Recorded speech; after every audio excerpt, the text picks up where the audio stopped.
আপনি বিপদে পড়লেই এই আয়াত নিয়ে চিন্তা করবেন যে বিপদের পরেই আনন্দ আছে, কষ্টের পরেই দুঃখ আছে।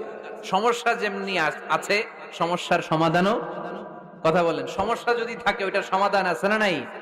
আল্লাহ never creates a lock without its key. Allah এমন কোন তালা বানায় নাই যেই তালার জন্য চাবি বানায় নাই, ঠিক কি না? তালা যদি বানায় ওই তালার কি আছে? সমস্যা যদি থাকে ওইটার কি আছে? এজন্য কষ্টের পরে আনন্দ, দুঃখের পরে সুখ চিন্তা করার সুযোগ নাই। ব্যথা যদি পান, কষ্ট যদি পান, আমারে বলেন, অন্যরে বলেন না। কিন্তু আমরা ব্যথা পাইলে শেয়ার করি কোথায়? সবার আগে কি বুকে? ফেসবুক। কষ্ট পেয়েছি, দুঃখ পেয়েছি, কোথায় শেয়ার করি? কেউ যদি আমারে কষ্ট দেয় আমি বদলা নিতে চাই, ঠিক কি না? কিন্তু ইসলাম বলে বদলা না নিয়ে বদলে দাও। কি করবেন? বদলা নিও না, বদলে দাও। আল্লাহর কাছে বল,